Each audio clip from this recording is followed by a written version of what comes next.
सिनेटच्या निकालाची भाजप आणि मिंधेंना भीती होती. हा निकाल फक्त सुरुवात. महाविकास आघाडी असाच विजय मिळवत राहील. युवा सेनेच्या विजयावर आदित्य ठाकरेंची प्रतिक्रिया.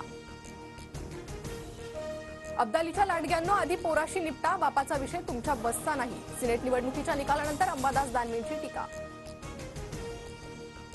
परिवर्तन घडवण्यासाठी कुटुंबातून बाहेर पडलोय. शरद पवारांची भेट घेऊन उमेदवारीची मागणी. माढ्याचे आमदार बबनराव शिंदेंचे पुतणे धनराज शिंदेंकडून बंडखोरी. पवार गटाच्या माजी उपनगराध्यक्षांना मारहाण केल्याच्या आरोपात संजय काका पाटलांसह 5 जणांवर गुन्हा. रोहित पाटील भंपक. संजय काकांची टीका. तर कोण भंपक लोकसभेला जनतेनं दाखवलंय. रोहित पाटलांचं प्रत्युत्तर. भाजपच्या वरिष्ठ नेत्यांनी संधी दिल्यास कोल्हापूर उत्तरमधून निवडणूक लढणार. धनंजय महाडिक यांचा मुलगा कृष्णराज महाडिक यांचं वक्तव्य.